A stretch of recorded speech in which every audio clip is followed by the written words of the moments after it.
बोलो परमपिता परमात्मा की जय हो। धर्म की जय हो। अधर्म का प्राणियों में, विश्व का, गौ माता की, भारत माता की सत्य का बोलबाला हो। झूठे का मुंह, एक तू सच्चा, तेरा ध्यान सच्चा। हे प्रभु कर कल्याण, जिस विधि होए तेरा ध्यान।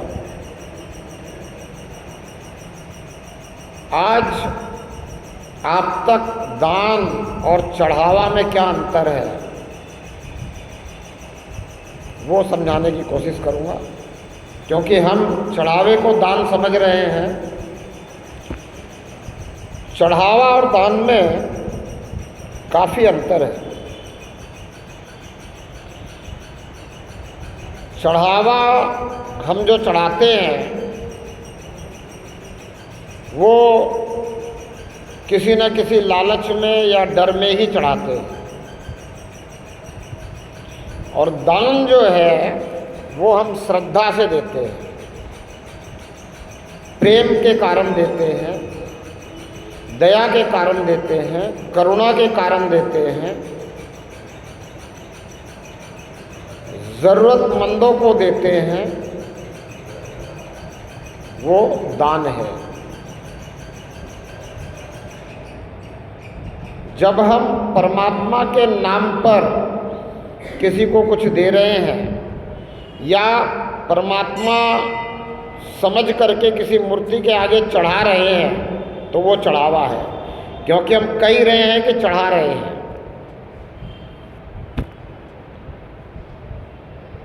तो मेरा मानना ऐसा है कि परमात्मा को किसी चीज़ की आवश्यकता नहीं है। तो जिसको किसी चीज़ की आवश्यकता नहीं है और जिसकी ही सारी चीज़ें हैं, सारी वस्तुएं जिसकी हैं, उसी को उसी की वस्तु हम चढ़ाएं, देने की कोशिश करें, तो इसमें दो बातें हो सकती हैं। एक तो ये कि या तो हम ही मूर्ख हैं, अज्ञानी हैं, हमें इस बात का भान ही नहीं है कि मेरा कुछ है ही नहीं, जो कुछ है सब इसका ही है। जब सब कुछ इसका ही है तो फिर इसको देने वाला मैं कौन? मैं कैसे बन गया इसको चढ़ाने वाला?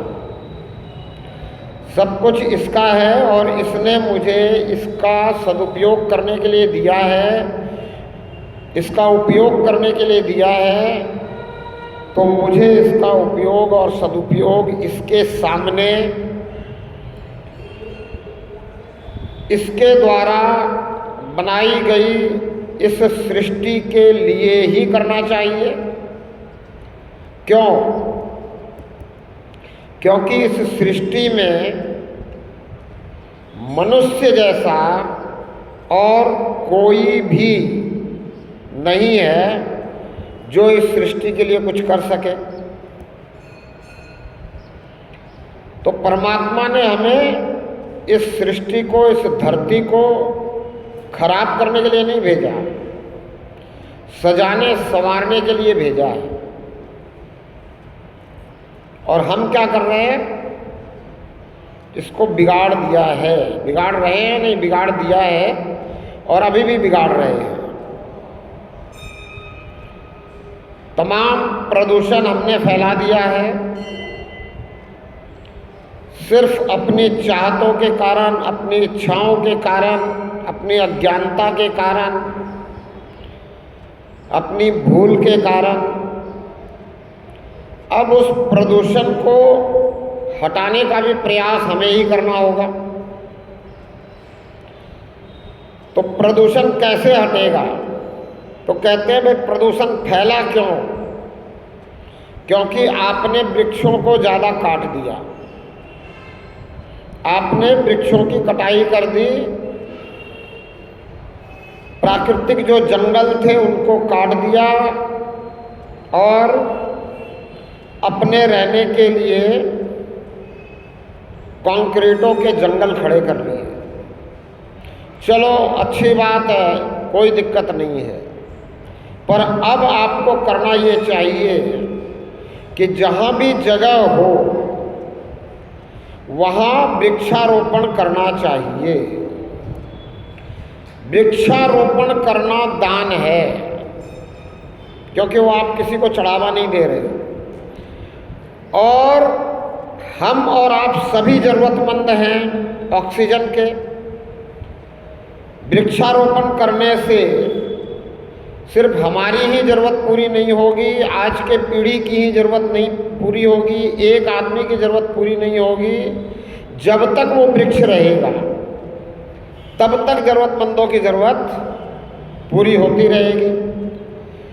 इसलिए अपने जीवन में कम से कम एक वृक्ष तो कहीं लगाएं और उसकी सेवा करें जब तक वो बड़ा ना हो जाए, जब तक उसको कोई पशु पक्षी नुकसान नहीं पहुंचा सके, तब तक उसकी सेवा करें, उसकी संभाल करें। और बड़ी जगह है तो पीपल का पेड़ लगाएं, 24 घंटे ऑक्सीजन देता है। बड़ी जगह नहीं है तो नीम का पेड़ लगाएं। अब पीपल का पेड़ सिर्फ ऑक्सीजन देता है, लेकिन नीम के पेड़ के कई फायदे हैं। नीम का जो पेड़ है वो ऑक्सीजन देता ही है, और एक नीम का पेड़ अपने पूरे जीवन में अगर आज के ऑक्सीजन के रेट के हिसाब से कैलकुलेट करें, जैसे ऑक्सीजन के सिलेंडर ले रहे हैं, तो अपने जीवन में 80 लाख रुपए की ऑक्सीजन देता है आज के रेट के हिसाब से। तो आपने अगर एक नीम का पौधा लगा दिया तो 80 लाख रुपए की ऑक्सीजन इन ज़रूरतमंदों को देने का काम कर दिया, बहुत बड़ा दान कर दिया। अब वो नीम का पौधा एंटी बैक्टीरियल भी है। अगर आपने अपने घर के आगे नीम का पौधा लगा लिया तो आपके घर में रोगाणु, विषाणु, कीटाणु, बैक्टीरिया ये सब नहीं पहुंचेंगे, यहाँ तक कि वायरस भी नहीं पहुंचेंगे।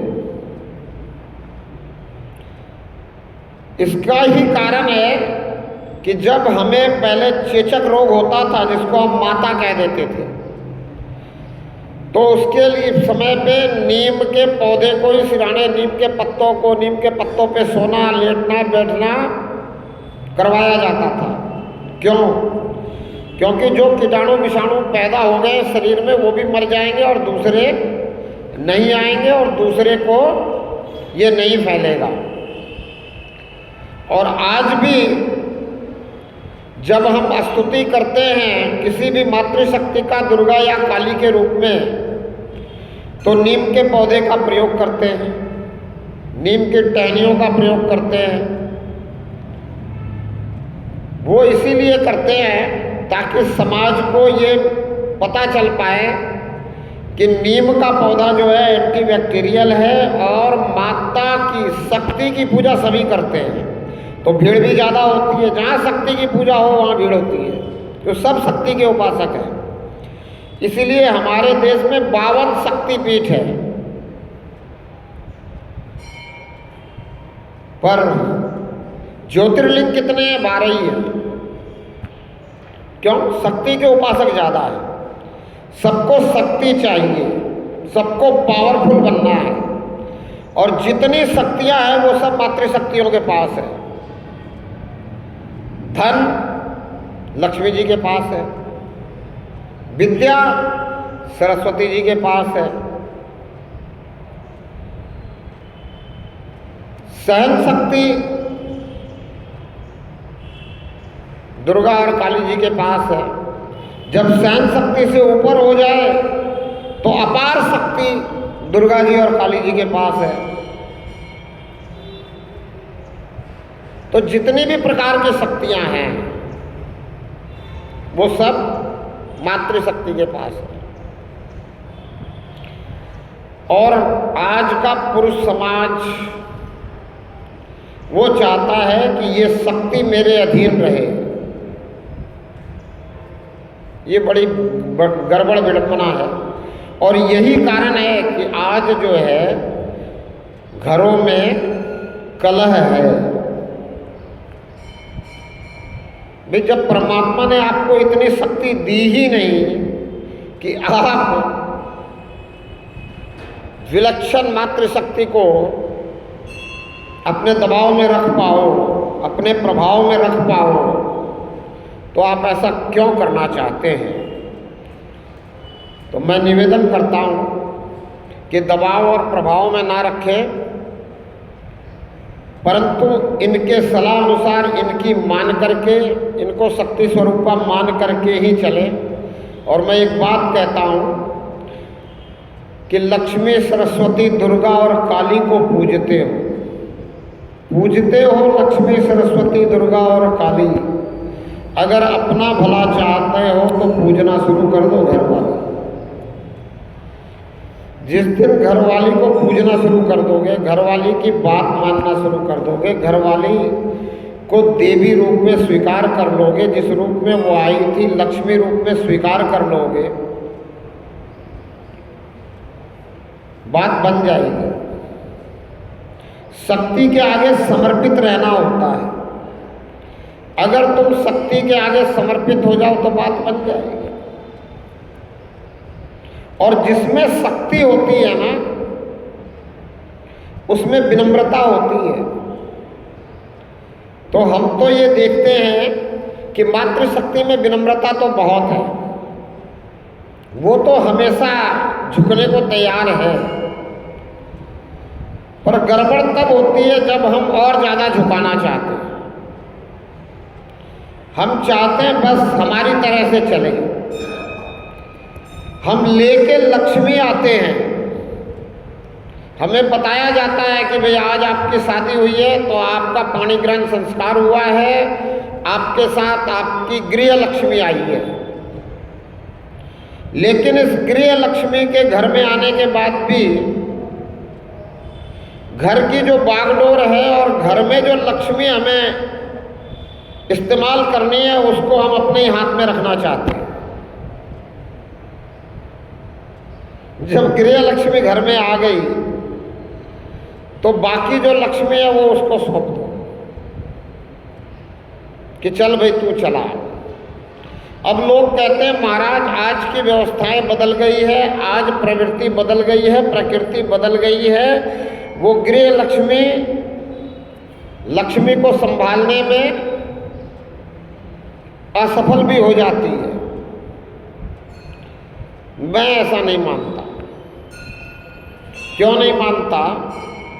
क्योंकि अगर मेरे भाग्य में मेरे कर्मों के अनुसार फलादेश लिखा हुआ है तो दूसरों के कर्मों से मेरे फलादेश बदल जाए, ऐसा हो नहीं सकता। तो मेरे कर्मों का ही फल मुझे मिलना है, उसके कुछ भी करने से मेरा कोई लेना देना नहीं है। मैं तो इस बात को ना समझी के कारण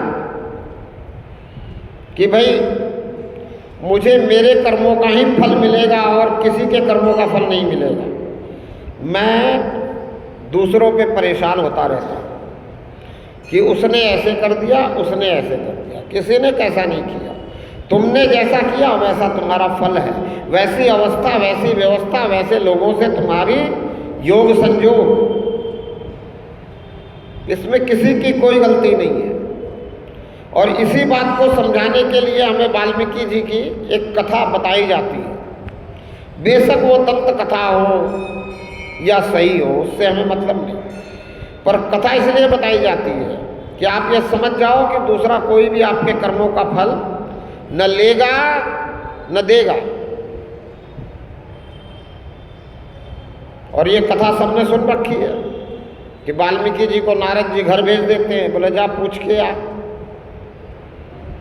नारद जी से रत्नाकर कहता है, बोला बड़ा होशियार है, मैं घर पूछने जाऊं और तू रफ्फू चक्कर हो जाएगा, तो मुझे यहाँ कहाँ पाएगा। अब नारद जी कहते हैं मुझे एक पेड़ से बांध दे। बांध देता है। अब निश्चिंत होकर जाता है घर पे। जा करके सबसे पहले माताजी पिताजी से पूछता है, बोला माताजी पिताजी मैं आपका भरण पोषण कर रहा हूँ, मैं जो भी काम करके आपका भरण पोषण कर रहा हूँ उस काम के फल में आप भागीदार हो कि नहीं हो। बोला हम क्यों हैं, ये तेरा कर्तव्य है, तो कुछ भी करके कुछ भी कर रहा है उसका फल तुझे मिलेगा। बोला भाई माता पिता इतना प्यार करते थे मेरे से और ये भी मेरे कर्मों का हिस्सा नहीं बटाना चाहते, तो बोला चलो अब पत्नी है, पत्नी से मैं बहुत प्यार करता हूँ। माता पिता मुझसे प्यार करते थे, मैं पत्नी से बहुत प्यार करता हूँ, तो हो सकता है मेरे प्यार में वो कर्मफल बंटवा ले। वहाँ पहुँचे, वहाँ भी ना हो गई। अब कहे भाई मेरे माता पिता मुझसे प्यार करते हैं, मैं पत्नी से प्यार करता हूँ, और जैसे मेरे माता पिता मुझसे प्यार करते हैं मैं भी अपने पुत्र से बहुत प्यार करता हूँ। मैं जो कुछ कर रहा हूँ वो पुत्र के लिए कर रहा हूँ, इसके भविष्य के लिए कर रहा हूँ, जो कुछ बचेगा वो इसके भविष्य के लिए होगा। ये जरूर मेरे पाप कर्म में हिस्सा लेगा। पर वहाँ भी मना होगा। समझ में बात आ गई कि मेरे कर्मों का फल मुझे ही भोगना है। बात बिल्कुल सही है रिसीवर की। आया, खोला रिसीवर को और तुरंत कहा अब बताओ करना क्या है। तो अब देखो बड़ी अचरज की बात है, नारद जी ने ये नहीं कहा कि मैं तेरा गुरु बन गया तू मेरा चेला बन जा। नारद जी ने कहा परमात्मा से जुड़ना है। बोला कैसे जुड़ूं? तो बोला भाई परमात्मा से तू भाव से तो जुड़ नहीं सकता, विचार से जुड़ नहीं सकता, व्यवहार से जुड़ नहीं सकता, क्योंकि तेरे अंदर वो भाव विचार और व्यवहार पैदा होने में बहुत समय लगेगा। तूने संतों का कभी संग ही नहीं किया जिससे तुझे वो शब्द समझ में आए, व्यवहार समझ में आए, भाव समझ में आए, विचार समझ में आए। तो बोला फिर क्या करूं? तो बोला बस एक ही काम कर, परमात्मा को पुकारना शुरू कर और कुछ मत कर। तो बोला कैसे पुकारूं? लंबी चौड़ी पुकार तो मेरे से होने वाली नहीं है। लंबी चौड़ी अगर आपने प्रार्थना बता दी तो वो मेरे से होने वाली नहीं है, क्योंकि मैं कभी किसी के सामने झुका ही नहीं। मैंने तो सबको झुकाना सीखा है। मैं तो यही सोचता रहा कि बस यही जीवन है, जीवन आनंद से बीतना चाहिए। इसके लिए किसी और का जीवन कितना ही दुखी हो जाए तो कोई मतलब नहीं, कोई कितना ही परेशान हो जाए तो कोई मतलब नहीं। बस अपना जीवन, अपना परिवार सुख से जीवन यापन करना चाहिए। अपने परिवार को और अपने को सारे संसाधन मिलने चाहिए। बाकी किसी का कुछ बिगड़े कोई मतलब नहीं। मैं सबका बिगाड़ के भी अपना बनाने वाला था। तो अब ये मेरे से तो होने वाला नहीं कि मैं लंबी चौड़ी प्रार्थना करूं, झुक जाऊं। बोले झुकने की जरूरत नहीं, कुछ करने की जरूरत नहीं। बोला तू तो राम राम रटना शुरू कर दे। क्या करना शुरू कर दे? सिर्फ राम राम रट और कुछ नहीं। अब देखो वही नारद जी जब प्रहलाद को मिलते हैं, ध्रुव को मिलते हैं, तो कहते हैं लंबे लंबे ओम नमो वासुदेवाय नमः, उसको कहते हैं तो ओम नमो नारायणाय नमः, ऐसे जाप कर, ऐसा लिखा है शास्त्रों में। और नारद जी खुद नारायण नारायण रटते रहते हैं, ऐसा शास्त्रों में लिखा है। लेकिन जब रत्नाकर को कहते हैं रटने को, तो नारायण या ओम नमो नारायण या ओम नमो वासुदेव भगवते वासुदेवाय, ऐसा कुछ नहीं।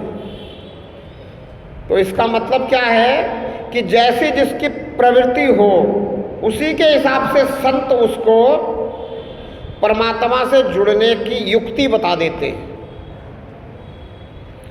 सबके लिए अलग अलग युक्ति हो सकती है। अब कोई वाकई में जुड़ना चाहे, संत से पूछे तो संत बताए, लेकिन दिक्कत यहाँ ये है कि संत से कोई पूछता नहीं है। मैं बार बार कहता हूँ, सुनते हैं, चले जाते हैं, अपने हिसाब से सोचने लग जाते हैं, और जो अपने समझ में आया वो करने लग जाते हैं, मन माना।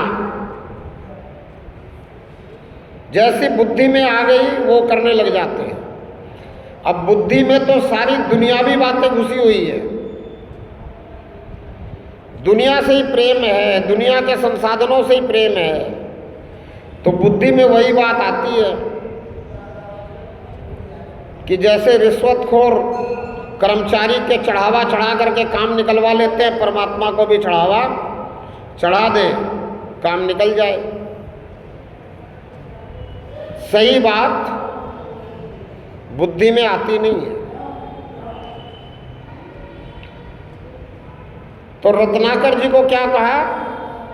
बोला राम राम बोल।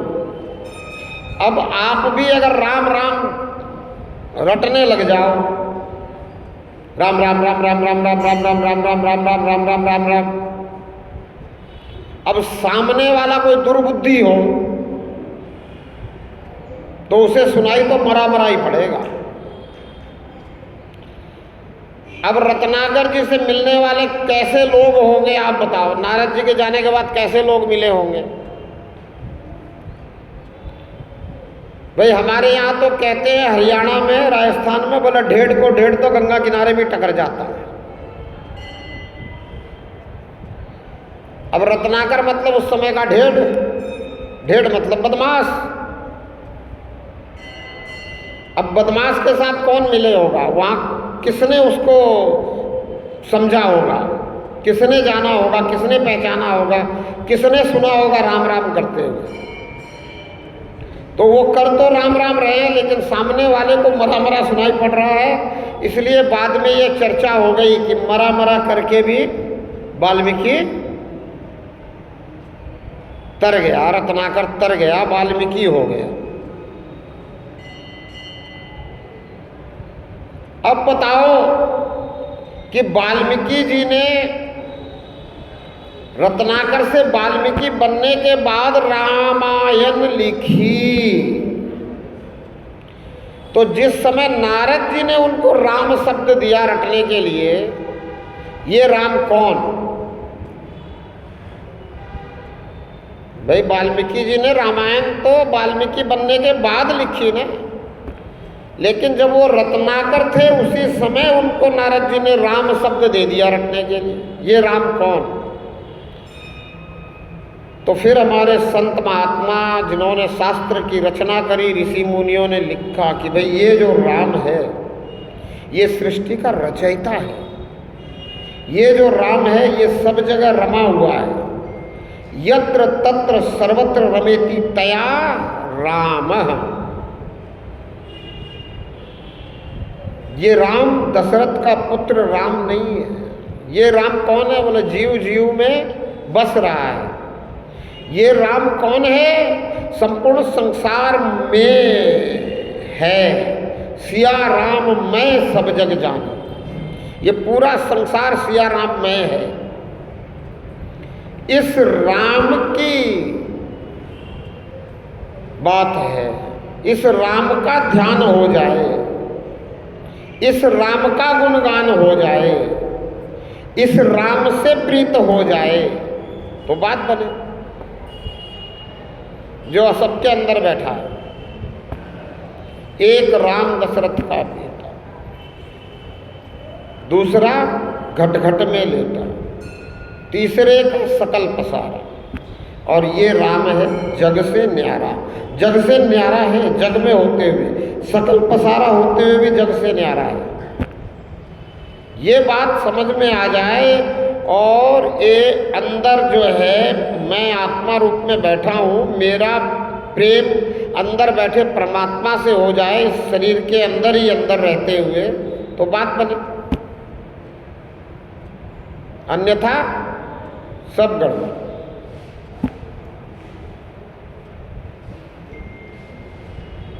तो चर्चा जो है वो शुरू हुई दान और चढ़ावे से। तो चढ़ावा तो आपको बता दिया मैंने कि जो भी आप लालच में या डर में कहीं देते हो वो चढ़ावा।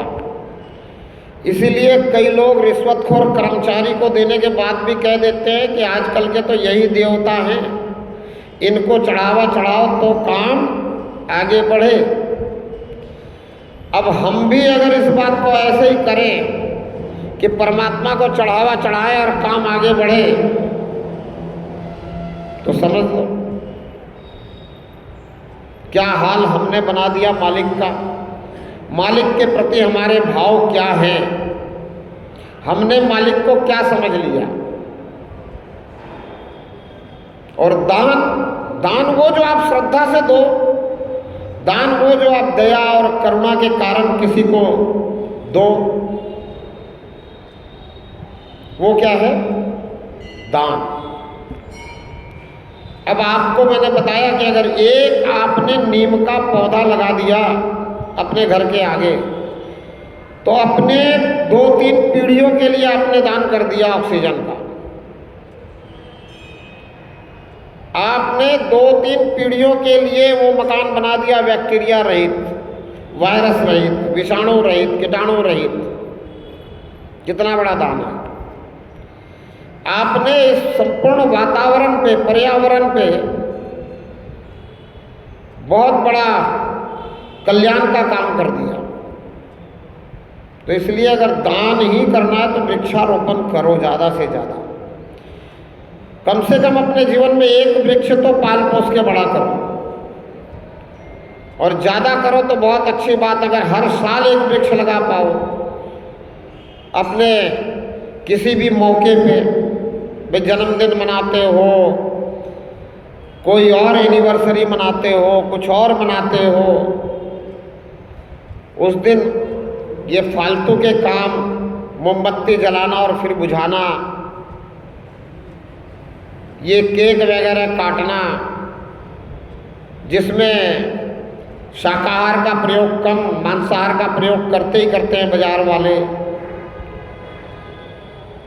वो सब करने से अच्छा है एक पौधा लगाओ। पर्यावरण से प्रदूषण को हटाओ। बहुत बड़ा दान हो गया। क्यों? क्योंकि कोई चढ़ावा नहीं है, किसी को कुछ समझ करके नहीं दे रहे हो, अपनी दया और करुणा के कारण, अपनी समझ के कारण वो दान हो गया। और अभी मैंने बताया थोड़ी देर पहले कितना बड़ा दान हो गया। तो अपनी पूरे जीवन काल में नीम का पौधा 80 लाख रुपए की ऑक्सीजन देता है। आज के समय में जो रेट है ऑक्सीजन के सिलेंडर का, उसके हिसाब से उसका हिसाब लगाओ तो एक पौधा अगर आपने नीम का लगा दिया तो 80 लाख रुपए का दान वो कर दिया, और कीटाणु, विषाणु और वायरस से अपने आने वाली पीढ़ियों को, घर परिवार को बचा लिया। तो वो जो उनके जो है बीमार होने से दुख दारिद्र्य आने वाला था, उससे भी आपने उसको छुटकारा कर दिया। और अगर आपके पास इससे ज़्यादा है, ज़रूरत से ज़्यादा है, और आप समझते हो कि मुझे किसी को दान देना चाहिए, तो ज़रूरतमंद को दान दो जिसको ज़रूरत है। भिखारी को अगर आपने कुछ दे दिया तो वो मेरे हिसाब से दान नहीं है। भिखारी को सिर्फ भोजन दो, वस्त्र दो, जल दो, और वो भी पका पकाया भोजन दो। नहीं तो आज भिखारी गांव में जाते हैं, गेहूं इकट्ठा करते हैं, ले जा करके उसी गांव के दुकान में बेच देते हैं, और शाम को ठेके पे मिलते हैं। तो समझ जाना कि भूखे को भोजन, प्यासे को पानी, निर्वस्त्र को वस्त्र दान देना ही धर्म है। और मैं तो यहाँ तक कहता हूँ कि निर्वस्त्र को भी अगर वस्त्र देते हो और नए कपड़े दे रहे हो ना, तो उसको पहना ही डालो, उसके पुराने कपड़े आप खुद ले लो, अन्यथा वो भी ले जाके बेच देते हैं।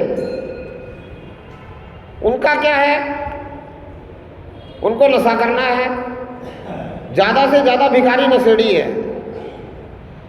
आपने 100 का कपड़ा दिया, वो 20 में बेच देगा दुकानदार को ले जाके, और दुकानदार तो अपने फायदे के लिए कुछ भी कर लेता है। वो ये नहीं देखता कि मुझे कहाँ से आ रहा, क्यों आ रहा, कौन ला के दे रहा है। अच्छा, दुकानदार नहीं लेवे तो और दूसरे बहुत बैठे हैं लेने वाले, बहुत से लोग ऐसे बैठे हैं जो भिखारियों से एकत्र करते हैं और फिर जाकर के दुकानदार को दे देते हैं। बहुत से ऐसे लोग बैठे हैं जो भिखारियों से एकत्र करते हैं और फुटपाथ पे लगा देते हैं। इस बात को बहुत समझने की जरूरत है कि दान जो है वो सोच समझ करके ही दो उसी को जो खास जरूरतमंद है। मैं पहले भी कह चुका हूँ कि अपने भाई को दो अगर वो ज़रूरतमंद है, अपने परिवारजनों को दो, अपने रिश्तेदार नातेदारों को दो, क्योंकि उनके बारे में आपको पता है कि भाई वाकई में ज़रूरतमंद है। आप अपने कलीग को दो, आप अपने एम्प्लॉय को दो, उनके बारे में आपको पता है कि गरीब है बेचारा, उसको ज़रूरत है, थोड़ी सी उसकी व्यवस्था ऊपर उठा दो, क्या दिक्कत है। किसी शराबी के घर में देने से अच्छा है। भाई किसी शराबी के घर में गरीबी है तो वो किस कारण है, वो इस कारण है कि वो शराब पी रहा है। अब आप उसी को दो तो फिर वो शराब ही पिएगा। पर मैं एक बात जरूर कहता हूं कि अगर आपको ये पता है कि पिता शराबी है और पुत्र पढ़ाई कर रहा है और पुत्र अच्छा है, तो उसकी शिक्षा में जरूर खर्च करो। आपको पता है कि उसका पिता शराबी है, वो नशेड़ी है, वो नहीं संभाल रहा है घर को, तो उस घर को आप संभाल दो, लेकिन वहाँ उतनी ही वस्तु दो जितनी उसको ज़रूरत है। ज़्यादा दे दोगे तो वो उसको बेच के भी पी लेगा। आपने अगर महीने भर का भर दिया, वो उसको भी बेच के भर लेगा। उसको ज़रूरत है तो उसको कहो कि भाई ये दुकान और यहाँ से एक टाइम का ही तेरे को मिलेगा, जितना चाहिए इस दुकान से एक टाइम का ले जा, और दुकानदार से कह दो ये लिखते रहे इसके पैसे, जब भी तू चाहे मेरे से ले ले, क्योंकि आपके पास तो है ना, आपको दे रखा है परमात्मा ने, आपको कोई कमी तो है नहीं। तो भाई दान भी देना है तो तरीके से दो, सलीके से दो, सही तरीके से दो। अब बीज तो एक मुट्ठी डाला जाता है ना, एक मुट्ठी से बहुत हो जाता है, तो जरूरी थोड़ी है कि दान एक ही बार में इतना करना है। मुट्ठी मुट्ठी दे दो सबको। कुछ लोग कहते हैं कि आपने तो दे दिया, आपकी तरफ से दान हो गया, अब वो कुछ भी करे उससे आपको मतलब नहीं रखना चाहिए। बहुत से लोग ऐसा कह देते हैं कि आप तो दे दो। बात ठीक है, मतलब नहीं रखना चाहिए। अब अगर हम मतलब नहीं रखे, बिना विचारे कुछ करें, तो बाद में हमें पछताना भी पड़ता है। बिना विचारे जो करे सो पाछे पछताए, काम बिगाड़े आपनो जग में हो धसाए। तो इसलिए काम जो भी करो विचार कर करो, बिना विचारे मत करो।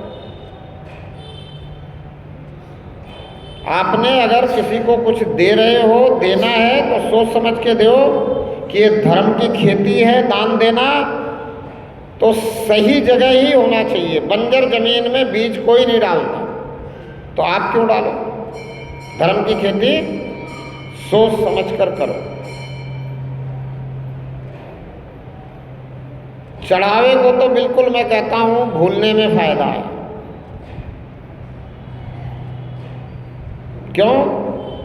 क्योंकि चढ़ावा आप जिस कारण से चढ़ा रहे हो, जिसको चढ़ा रहे हो, आपने उसका स्तर गिरा दिया है, मालिक को मालिक रहने ही नहीं दिया है। और ये बार बार मैं समझाता हूँ कि अगर आप समझो किसी फैक्ट्री में काम कर रहे हो, अब वो फैक्ट्री की सारी चीज़ मालिक की ही है और आपने उसी में से एक चीज़ उठाई और जा करके मालिक को दे दिया, बोले लो मालिक जी ये मैं आपको दे रहा हूँ और इसके बदले में आप मेरा ये काम कर देना। उस फैक्ट्री का मालिक क्या कहेगा आपको? बहुत शाबाशी देगा, बोला बहुत अच्छे, बहुत बढ़िया आदमी हो, बहुत चालाक और होशियार आदमी हो। और तुम चालाक हो, होशियार हो, यहाँ तक तो ठीक, पर मुझे तुम बहुत बड़ा बेवकूफ़ समझते हो। मेरी ही चीज़ मुझे ही दे रहे हो और मुझे से कह रहे हो कि कर दे काम। तेरा काम मैं करूं,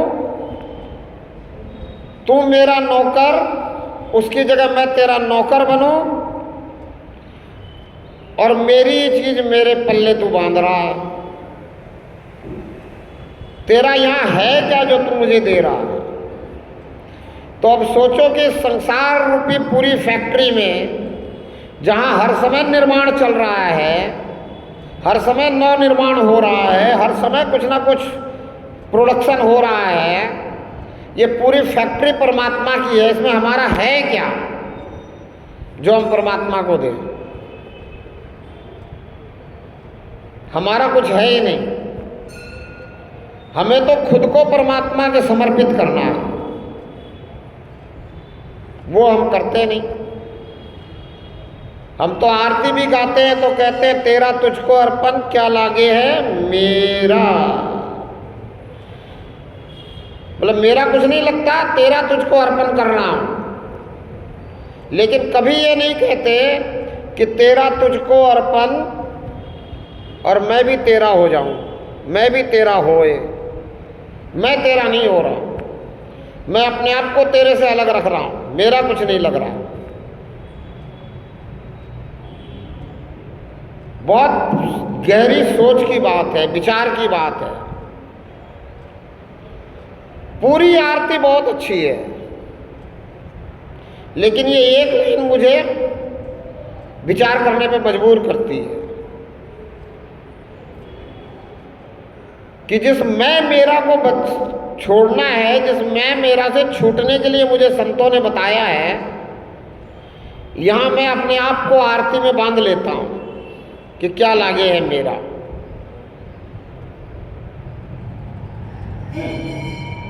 इस आरती को हम ऐसे भी कह सकते हैं कि तेरा तुझको अर्पण, सब कुछ है तेरा, या तेरा तुझको अर्पण, मैं भी हूं तेरा। लेकिन हम बदलाव करना ही नहीं चाहते। क्यों नहीं चाहते? क्योंकि हमने समझा ही नहीं बात को। कुछ यहां गड़बड़ है, वो हमें समझ ही नहीं आ रहा। कोई बता भी नहीं रहा है कि भाई यहां तो गड़बड़ है। अगर तुम परमात्मा के सामने ही खड़े होकर के कह रहे हो कि क्या लागे मेरा, तो और तुम्हें कौन छुड़ाएगा मैं मेरा से? तुम कम से कम परमात्मा के सामने खड़े होगे तो ये कहो कि तेरा तुझको अर्पण, मैं भी तेरा। भाई जहां जो बात ठीक नहीं है उसे बदल देना चाहिए कि नहीं बदल देना चाहिए? दिक्कत क्यों है बदलने में?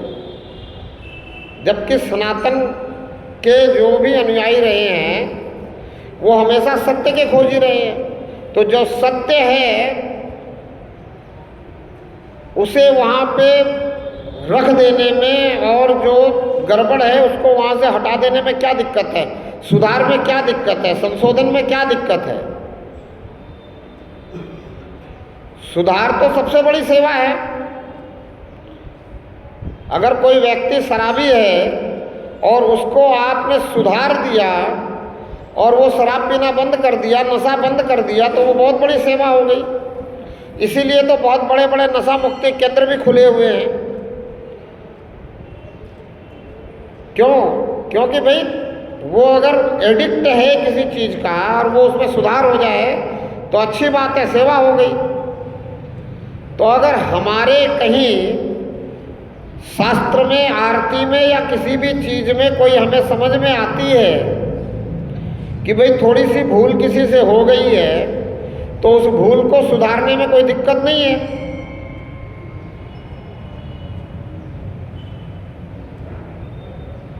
वो भूल कोई जानबूझकर तो की नहीं गई है। भाई जानबूझकर कोई शराबी नहीं बनता है। बनता है क्या कोई जानबूझकर शराबी?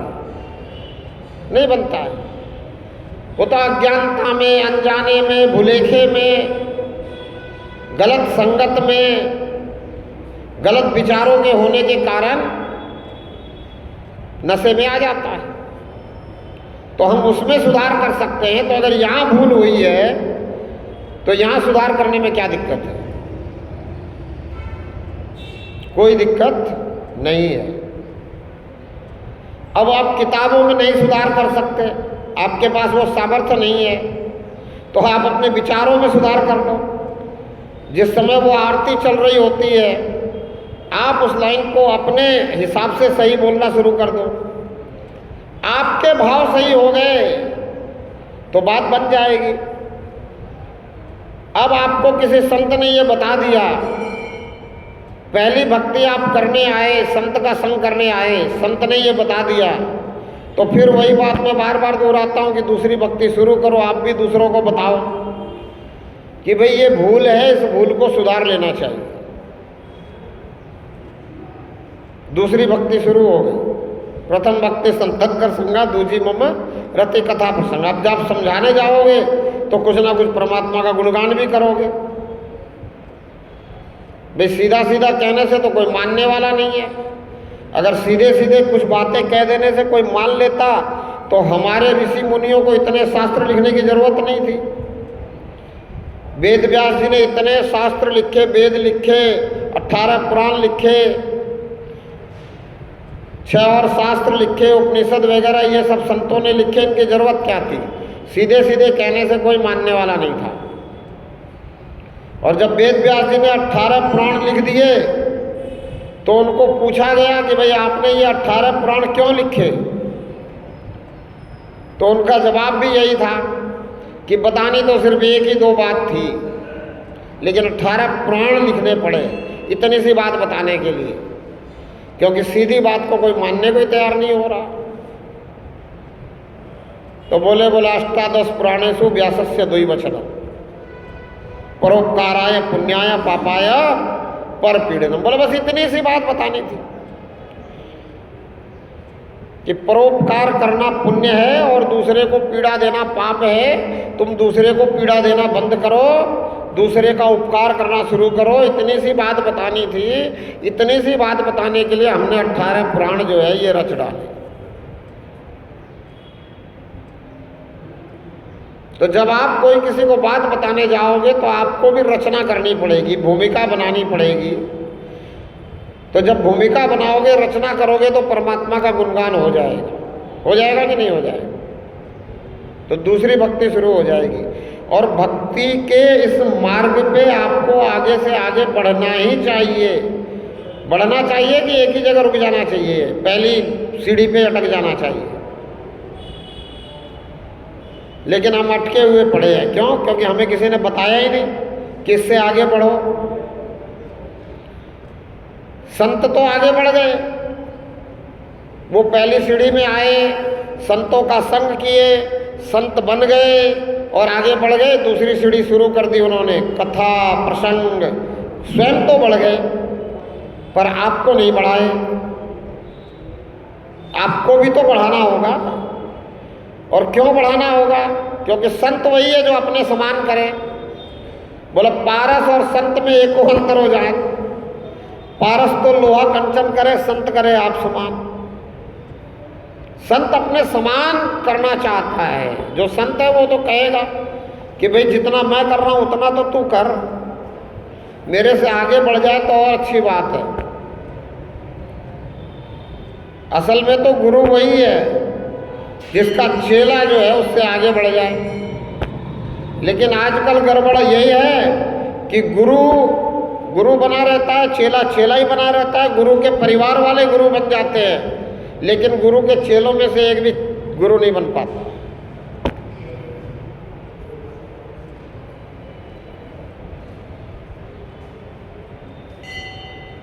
इसका मतलब क्या हुआ कि संतत्व है ही नहीं। अगर संतत्व होता तो आपको भी आगे बढ़ाता, आपको भी अपने समान करता, आपको भी बार बार निवेदन करता कि भाई मेरी तरह तू भी दूसरी भक्ति शुरू कर। तू घूम फिर के नहीं कर सकता तो जहाँ है वहीं कर, अपने परिवार में ही कर, अपने नौनिहालों को, अपने बच्चों को, अपने साथ रहने वाले को, अपने मित्र को, अपने प्रेमी को, अपने लोगों को बता, शुरू कर। अगर ऐसा पहले ही हो गया होता तो सनातन आज तक बहुत ऊपर उठ गया होता। ऐसा नहीं हुआ, ऐसा नहीं कराया गया, नहीं बताया गया, इसलिए गड़बड़ है। अभी से भी शुरू कर दो, जब जागो तब सवेरा।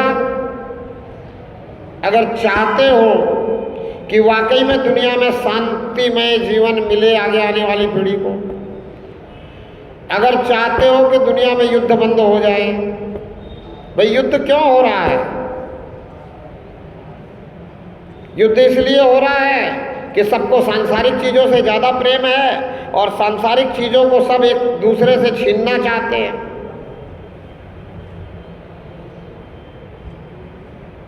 युद्ध क्यों हो रहा है? क्योंकि धर्म को कोई समझ नहीं रहा है।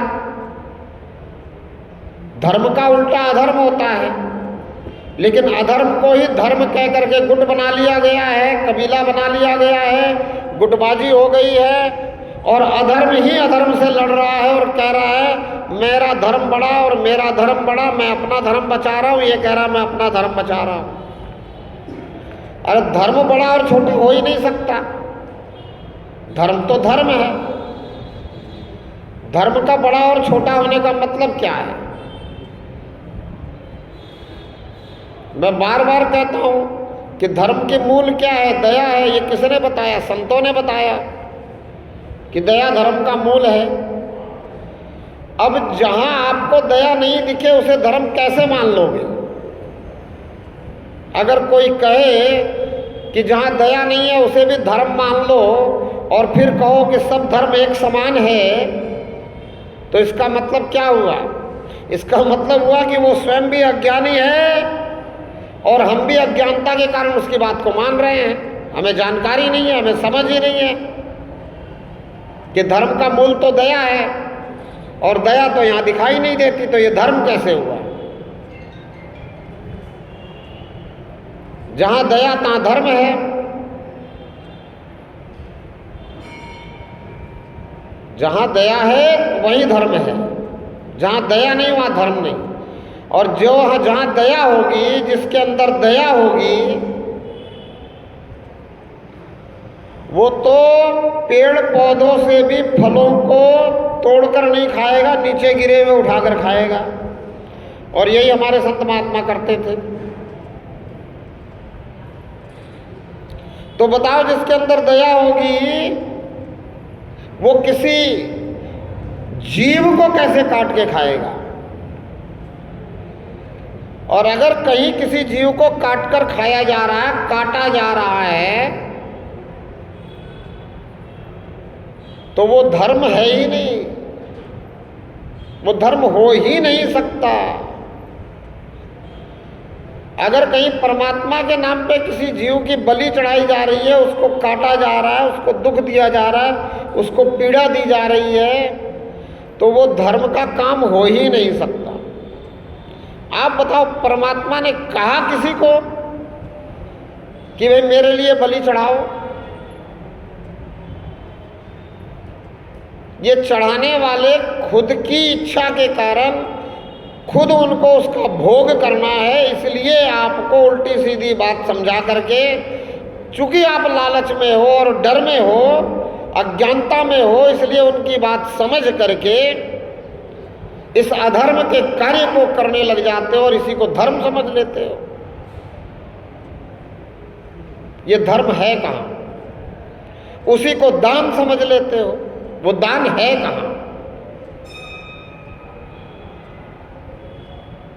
वो तो चढ़ावा है। जैसे कि परमात्मा कोई राक्षस हो और उसको देना जरूरी है, नहीं देंगे तो पता नहीं क्या बिगाड़ देगा। अरे बिगाड़ना तो राक्षस का काम है, देवताओं का और परमात्मा का काम बिगाड़ने का थोड़ी है। जिसके अंदर प्रेम नहीं है वो देवता हो ही नहीं सकता, वो परमात्मा हो ही नहीं सकता। और जिसके अंदर प्रेम है वो हिंसा कर ही नहीं सकता। वो किसी भी तरह से जीव को मारने की कोशिश कर ही नहीं सकता। वो तो जियो और जिलाओ की नीति पे चलने वाला है। जो धर्म को मानने वाला है, जो धर्म पे चलने वाला है, उसकी तो नीति है जियो और जिलाओ। और हमारा सनातन धर्म जियो और जिलाओ की सीख हमें देता है। मैं बार बार कहता हूँ कि आज भी हमारी माताएं, हमारे अच्छे लोग चिड़ियों के लिए दाना डालते हैं, चींटियों के लिए डालते हैं, गाय के लिए डालते हैं, कुत्ते के लिए डालते हैं, और भी कोई जानवर आ जाए उसको भी देते हैं, कोई भूखा आ जाए उसको भी खिलाते हैं। क्यों खिलाते हैं? क्योंकि जियो और जिलाओ की पद्धति हमारे सनातन की है। हमारे सनातन की पद्धति ये नहीं है कि जीने के लिए मार के खाओ।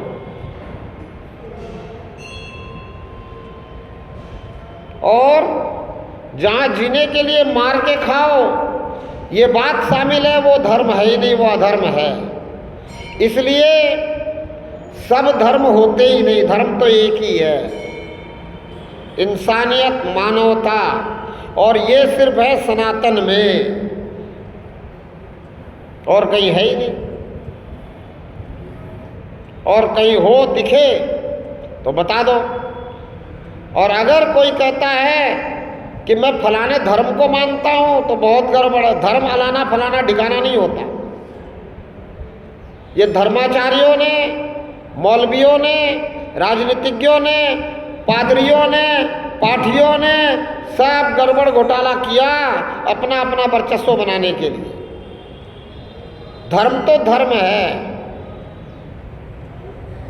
और धर्म भी सनातन है, अधर्म भी सनातन है। जब से धर्म चल रहा है तब से अधर्म भी चल रहा है। जब इस धरती पे देवता थे तब भी दानव थे। अब दानव उसी को कहते हैं ना जो अधर्म पे चल रहा, जो धर्म के विपरीत चल रहा। और देवता उसी को कहते हैं जो पूरी तरह से धर्म का आचरण करे। धर्मम चर सत्यम वद, जो धर्म पर चले और सत्य बोले। और हमें भी यही सिखाया संतों ने कि धर्मम चर सत्यम वद, धर्म पर चलो। किसी ने कहा क्या कि धर्म के लिए लड़ना पड़ेगा? धर्म के लिए नहीं लड़ना पड़ेगा, धर्म को बचाने के लिए नहीं लड़ना पड़ेगा। मैंने पीछे भी कहा था कि अधर्म को मिटाने के लिए लड़ना है। अधर्म को खत्म करने के लिए लड़ोगे तो धर्म अपने आप बचा रह जाएगा, धर्म अपने आप स्थापित हो जाएगा। लेकिन आज कोई कहता ही नहीं है कि अधर्म के लिए हम लड़ने जा रहे हैं, या हम अधर्म को खत्म करने जा रहे हैं, या हमें अधर्म को खत्म करना है। आज तो सब कह रहे हैं कि धर्म को बचाने के लिए लड़ो। कोई भी, सब यही कह रहे हैं। समझ ही नहीं पा रहे हैं कि धर्म और अधर्म में अंतर क्या है। राम ने अधर्म को खत्म करने के लिए राक्षसों का नाश किया। कृष्ण ने महाभारत करवाई धर्म और अधर्म के बीच, अधर्म को खत्म करने के लिए। भाई अधर्मियों से लड़ाई होती है, लड़ाई धर्म और धर्म के बीच में तो हो ही नहीं सकती। और अगर लड़ाई हो रही है तो इसका मतलब एक तरफ अधर्म है तभी तो लड़ाई हो रही है। तो उसको अधर्म को अधर्म कहो ना। अधर्म को अधर्म कहने में डर क्यों रहे हैं सभी? ये भी एक सोचने वाली बात है, समझने वाली बात है। जबकि सीधी सी परिभाषा है अधर्म की कि जिसके अंदर दया नहीं है वो अधर्मी है, और वो अधर्म का पालन करने वाला है वो राक्षस है, वो दानव है। ज्यादा बड़ी परिभाषा तो है नहीं, छोटी सी बात है। जहां दया तहां धर्म है, जहां दया नहीं है वो अधर्म है, वो व्यक्ति अधर्मी है। और इसीलिए मुझे कहना पड़ता है कि आजकल के जो ये धर्म हैं तथाकथित, ये अधर्मियों के गैंग हैं और इनको मान्यता हमने दे दी, अधर्मियों के गैंग को धर्म की। गलत कर दिया हमने अज्ञानता में।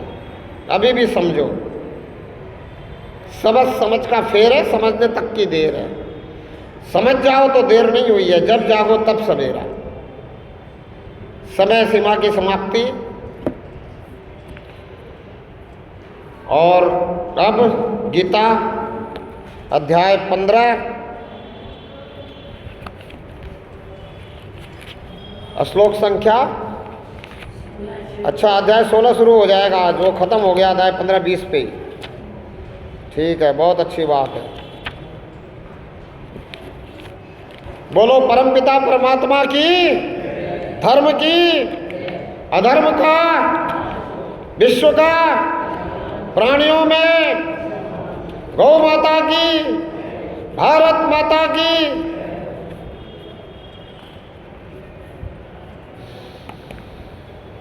सत्य का, झूठे का मुंह, एक तू सच्चा, तेरा ध्यान सच्चा। हे प्रभु करो कल्याण, जिस विधि होए तेरा ध्यान। बोलो परमपिता परमात्मा की। चलो शुरू करें गीता। आ गई सबके पास पुस्तक? हाँ, श्रीमद् भागवत गीता अध्याय 16। श्री भगवानोवाच अभयम सत्त्व संशुद्धि ज्ञान योग व्यवस्थिति दानम दमश्च यज्ञश्च स्वाध्यायस्तपः आर्जवम्। श्री भगवान बोले, भय का सर्वथा अभाव, अंतःकरण की पूर्ण निर्मलता, तत्व ज्ञान के लिए ध्यान योग में निरंतर दृढ़ स्थिति और सात्विक दान, इंद्रियों का दमन, भगवान देवता और गुरुजनों की पूजा तथा अग्निहोत्र आदि उत्तम कर्मों का आचरण एवं वेद शास्त्रों का पठन पाठन, भगवान के नाम और गुणों का कीर्तन, स्वधर्म पालन के लिए कष्ट सहन और शरीर तथा इंद्रियों के सहित अंतःकरण की सरलता,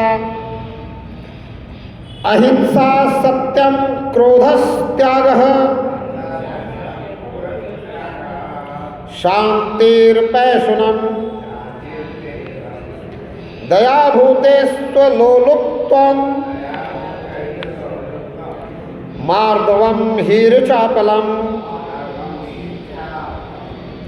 मन वाणी और शरीर से किसी प्रकार भी किसी को कष्ट न देना, यथार्थ और प्रिय भाषण, अपना अपकार करने वाले पर भी क्रोध न होना, कर्मों में कर्तापन के अभिमान का त्याग, अंतःकरण की उपरति अर्थात चित्त की चंचलता का अभाव, किसी की भी निंदा आदि न करना, सब भूत प्राणियों में हेतु रहित दया, इंद्रियों का विषयों के साथ संयोग होने पर भी उनमें आसक्ति का न होना, कोमलता, लोक और शास्त्र से विरुद्ध आचरण में लज्जा और व्यर्थ चेष्टाओं का अभाव,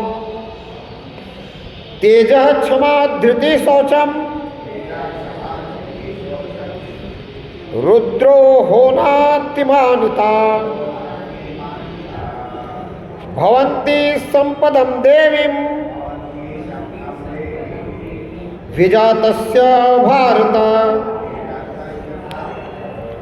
तेज, क्षमा, धैर्य, बाहर की शुद्धि एवं किसी में भी शत्रु भाव का न होना और अपने में पूज्यता के अभिमान का अभाव, ये सब तो है अर्जुन दैवीय संपत्ता को लेकर उत्पन्न हुए पुरुष के लक्षण।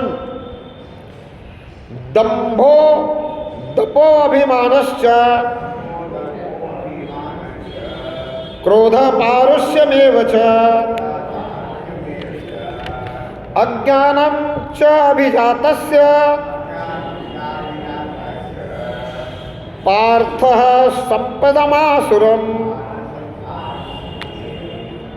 हे पार्थ, दंभ, घमंड और अभिमान तथा क्रोध, कठोरता और अज्ञान भी ये सब आसुरी संपदा को लेकर उत्पन्न हुए पुरुष के लक्षण हैं।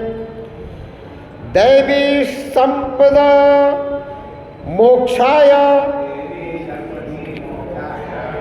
निबंधाया सुरीमता मां शुचः संपदं दैवीं अभिजातो असि पांडवः।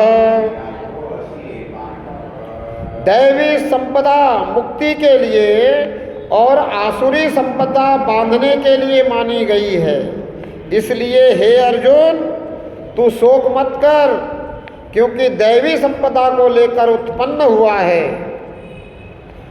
द्वौ भूत सर्ग लोकेस्मिन्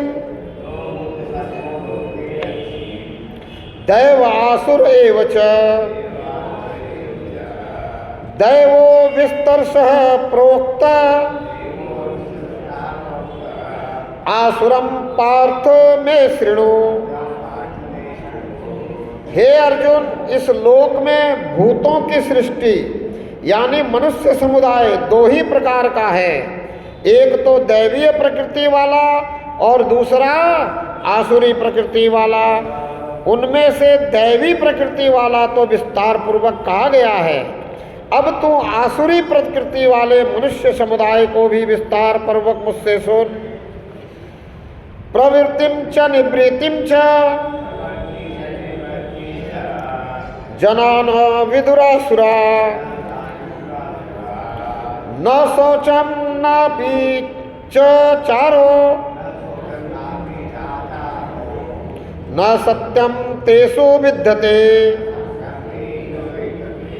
असुर स्वभाव वाले मनुष्य प्रवृत्ति और निवृत्ति इन दोनों को ही नहीं जानते, इसलिए उनमें न तो बाहर भीतर की शुद्धि है, न श्रेष्ठ आचरण है और न ही सत्य भाषण ही है। असत्यम प्रस्थितम प्रतिष्ठन्ते जगदाहुर्नि ईश्वरम अपरस्पर संभूतम किम अन्य काम हेतुकम। हे आसुरी प्रकृति वाले मनुष्य कहा करते हैं कि जगत आश्रय रहित, सर्वथा सत्य और बिना ईश्वर के अपने आप केवल स्त्री पुरुष के संयोग से उत्पन्न है, अतएव केवल काम ही इसका कारण है, इसके सिवा और क्या है। एताम दृष्टिम वष्टभ्य नष्ट आत्मानो अल्पबुद्धया प्रभंतयो अग्रकर्माणो क्षयायो जगतो हिता। इस मिथ्या ज्ञान को अवलंबन करके जिनका स्वभाव नष्ट हो गया है तथा जिनकी बुद्धि मंद है, वे सबका अपकार करने वाले क्रूरक्रमी मनुष्य केवल जगत के नाश के लिए ही समर्थ होते हैं। कामम आश्रित्य दुष्पुरम दंभमानम दान्विता मोहाद गृहत्वा सद्ग्राहा परवंतते शुचिव्रता। वे दंभ, मान और मद से युक्त मनुष्य किसी प्रकार भी पूर्ण न होने वाली कामनाओं का आश्रय लेकर अज्ञान से मिथ्या सिद्धांतों को ग्रहण करके भ्रष्ट आचरणों को धारण करके संसार में विचरते हैं। 10 श्लोक समाप्त।